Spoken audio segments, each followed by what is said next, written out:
welcome to SoundBridge Center for Dental Arts and Dental Sleep Apnea Therapy. This is at least my first ever virtual open house. You were going to receive an invitation via mail for an on-site open house to occur on April 14th. But as you know, with the COVID-19 pandemic, that could not happen. So we've decided to bring our office to you virtually. Today we're going to discuss how we treat obstructive sleep apnea patients with oral appliance therapy, give you a tour of the office, and talk about some of the things that we do here that make us unique from other dentists that treat patients with obstructive sleep apnea. So come on in. Welcome to the waiting room. As you can imagine, pre-COVID-19, we would have patients sitting here relaxing, catching up on emails, reading magazines. But of course, post-COVID, that's not the case. In order to keep our patients safe, we actually have them wait in their cars and we call them up to the office when they're ready for their appointments or when we have the rooms ready for their appointments. So unfortunately, this space hasn't gotten utilized as much as it had in the past, but still a nice space if we're running a little bit behind and a patient comes up early for them to sit and relax and enjoy the atmosphere of the office. Front desk area here used to be where patients check in. Now we do that all via computer. But this is the beginning part of the business side of the practice. We'll come in and show you the workings of the dental and sleep apnea parts of the practice behind this door. Welcome to the front desk area of the practice. This is of course where phones are answered, patients check in, check out, and just the administration part of the practice is housed in this area. Here we are in the consultation room. This room allows myself and Dr. Bloomquist, who's the restorative dentist, who actually opened this practice 15 years ago, to have one-on-one conversations with our patients. Now let's go back to where the magic happens. So SoundBridge Center for Dental Arts and Dental Sleep Apnea Therapy, as I stated earlier, was opened 15 years ago as SoundBridge Center for Dental Arts. Dr. Bloomquist opened this practice in order to do restorative and family cosmetic dentistry. So she works out of these first two operatories doing just that. Her practice entails seeing everything from children to older adults, again, doing general restorative and cosmetic dentistry. She has a great eye for the cosmetics. These next two operatories are used by the hygienists. The hygienists they work under Dr. Bloomquist, and they are the employees that of course keep up and educate everyone on oral hygiene. Now let's come down here.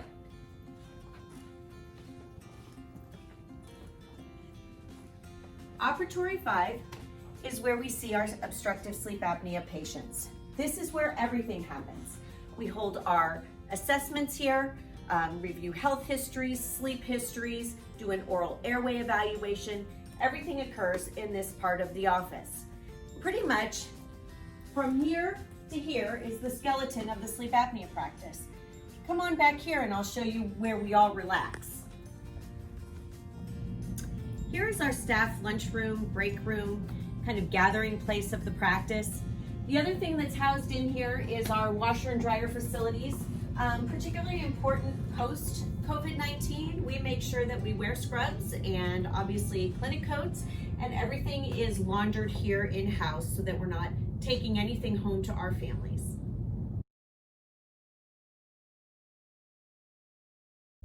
Now that you've seen the office, let's talk a little bit about SoundBridge Dental Sleep Apnea Therapy. Dr. Carla Bloomquist opened SoundBridge Center for Dental Arts 15 years ago. 6 years ago, we added SoundBridge Dental Sleep Apnea Therapy.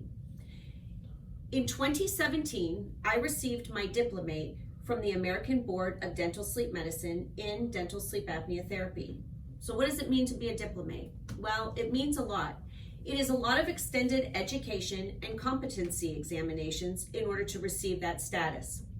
Although the American Dental Association does not recognize sleep apnea therapy as a specialty, if someone does have their diplomate status, you can be assured that they have had to pass exams and have case studies examined by board members. So to become a diplomate, I started about in 2014. I had to do some prerequisites in order to apply or even be granted the opportunity to take the board exam. Prerequisites included spending nights in the sleep labs, observing polysomnograms, obviously not learning how to read them because that is out of my realm of practice, but understanding what they meant and what occurred during a polysomnogram. I had to review home sleep apnea tests, just learn about patients, spend time with sleep physicians.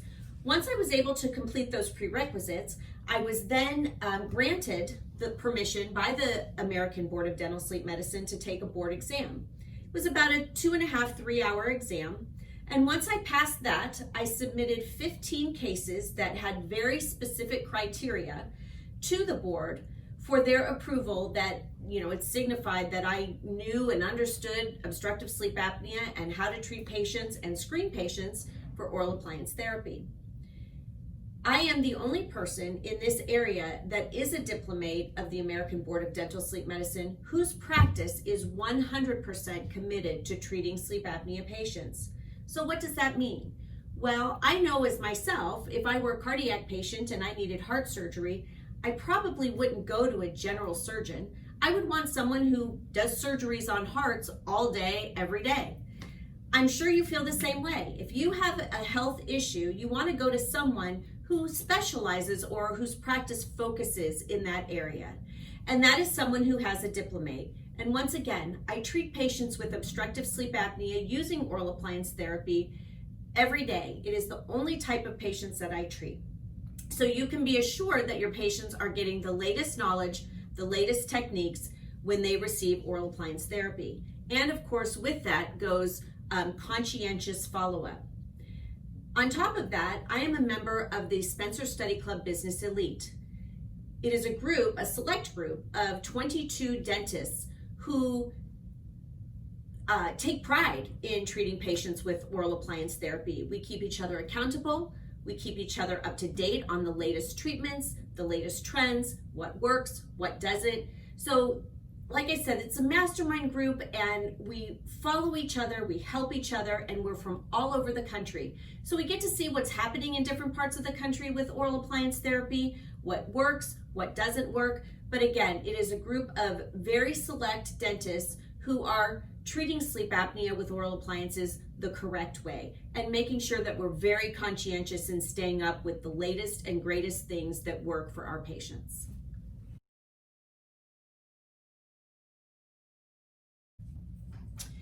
So let's start off with why oral appliance therapy. I want you to know that I would never talk someone out of PAP therapy if they were compliant, comfortable, and just really valued that treatment. Unfortunately, there are many people who have tried or are on PAP therapy that cannot tolerate it. So here we're saying, well, here's your treatment, PAP therapy, and you have to learn to use this. And what's happening is these patients are not having their obstructive sleep apnea treated because they can't comply or tolerate the treatment. So what do we do with those people? We can't just let them out there with their obstructive sleep apnea untreated, knowing all of the poor health side effects from having untreated sleep apnea. So why not oral appliance therapy?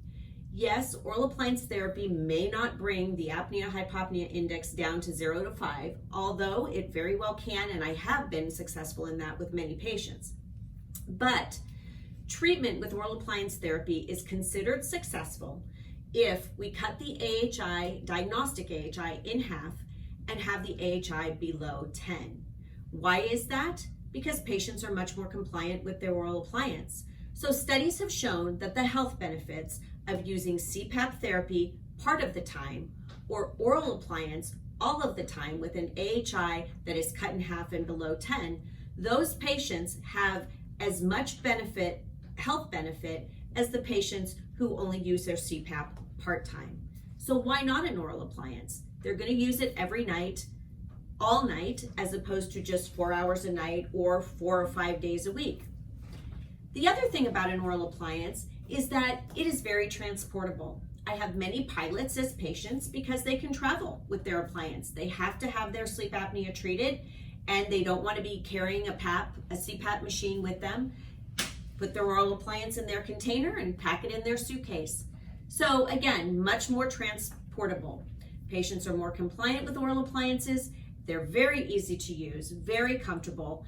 And although there are side effects, we do a lot here at SoundBridge Dental Sleep Apnea Therapy to eliminate the side effects. So with all that in consideration, patients should be given the option of an oral appliance so that we as healthcare providers can make sure that patients with obstructive sleep apnea are being treated. The other thing that has come out post-COVID is that the American Academy of Sleep Medicine has issued a statement saying that Cpap machines are virus spreaders, or as one sleep physician I know said, a virus sprinkler. The concern was that patients in the hospital who were positive for COVID, who would wear a Cpap machine, could actually be aerosolizing the virus via the Cpap. So it was mentioned that they shouldn't be in Cpaps. Well, what about not just COVID-19, but other types of viral or bacterial illnesses that the Cpap is spreading? Again, I want to repeat, I would never ever tell someone who's compliant with a Cpap to not use it. However, would it be a good idea for people who had a Cpap when they were ill to have a backup? You know, it's something to think about so that the family can stay healthy despite the fact that the person has sleep apnea and they can still have their sleep apnea treated, because as we know, we don't want them to tell them to take their Cpap off while they're sick. They need to be sleeping well to boost their immune system. So again, it's a positive for patients who are compliant on a Cpap to possibly have an oral appliance as a backup. I also have patients who travel to remote areas frequently or go camping where they know that they will not have electricity, or their electricity may go out if they're in a remote area of the country or another country. What happens then? Their sleep apnea goes untreated until they have access to electricity. Again, an oral appliance as a backup is a perfect solution for them. I even read a article today that was just come out on PubMed regarding the fact that patients with obstructive sleep apnea are more prone to pneumonia, and if obstructive sleep apnea patients are using a Cpap, that even increases their chances of pneumonia. So again, you know, if we could take them off the Cpap, at least during the time while they're sick, and put them in an oral appliance, we might just be helping them recover faster, and again, preventing family members from becoming ill. The last thing I would like to mention regarding just sleep apnea in general is the fact that it is now known that there is such a thing as secondary obstructive sleep apnea. So what does that mean? It was a big thing on Dr. Oz and a couple articles a few months back regarding sleep divorce. Sleep divorce is when there is one bed partner who snores loudly and the other bed partner has the symptoms of sleep apnea because their sleep is compromised. My favorite story about this is I had a lady come in and she had all the symptoms of having obstructive sleep apnea. She was very tired during the day. She woke up numerous times during the night. She fell asleep while driving. She had no energy. And so we talked about getting her diagnosed, and I referred her to a sleep physician to have a sleep study done. She also mentioned in her assessment appointment that her husband snored. So I mentioned to her it's probably a good idea if he gets a sleep study as well, because if he's snoring, there's a good chance that he does have obstructive sleep apnea. Sure enough, they both had a sleep test done, and ironically, hers came out normal and he had moderate sleep apnea. So what was happening? His snoring was affecting her. He had no idea. He didn't have any symptoms of having sleep apnea. He felt he was fine, that she had the problem. And consequently, you can see how his snoring gave her the symptoms of sleep apnea. Once he was treated, she was feeling much better because her sleep was not interrupted. So another thing that I've learned through this is it's really important to talk to the bed partner and make sure that they feel that their spouse or their bed partner is not snoring and is sleeping through the night, because sometimes those people that have the symptoms of sleep apnea aren't actually the ones that have the sleep apnea at all.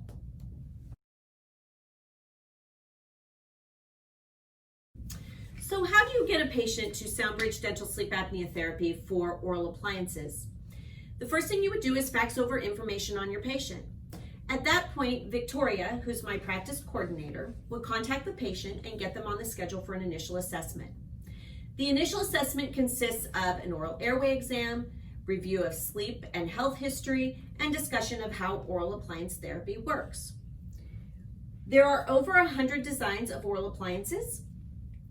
I'll just use this one as a demonstration, but all oral appliances that I use here at SoundBridge have some type of an upper mouth guard, lower mouth guard, with a mechanism that connects the two and allows us to move the mandible forward in order to open the airway. All of the appliances I use are calibratable, so we start the patient off conservatively and move the mandible forward as they need to until they subjectively tell us that they are sleeping better and that there is no snoring. Once they have relief of their symptoms, which usually takes about 3 office visits after they receive their appliance, I will then send them back to you for a medical assessment.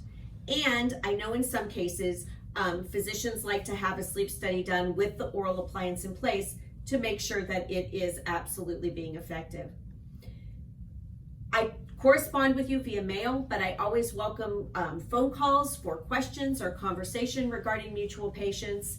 And once they are deemed treated with their oral appliance, we then will see the patients every 6 to 12 months for follow-up to assess any dental changes and get on top of those if that's happening, as well as to assess the treatment, efficacy, make sure there's no weight gain, neck size gain, that type of thing. So again, we follow patients every 6 to 12 months. Thank you very much for joining us for our virtual open house. I hope you learned something about how we treat patients here at SoundBridge Dental Sleep Apnea Therapy. I welcome any questions. I'm here in the office Tuesday through Friday from 9 a.m. to 5 p.m. You can reach me on my number at 253-514-6076. You're also welcome to email me at info@soundbridgedentalarts.com. At the end of our open house, a Q code will be given to you. We'd appreciate it if you would scan it with your cell phone, and it will take you right to Sleep Apnea Gig Harbor Facebook page. Like us, and you can enjoy the educational materials that we post on our Facebook page for patients, prospective patients, and healthcare providers. Thank you so much and enjoy your summer. I appreciate you coming to our open house.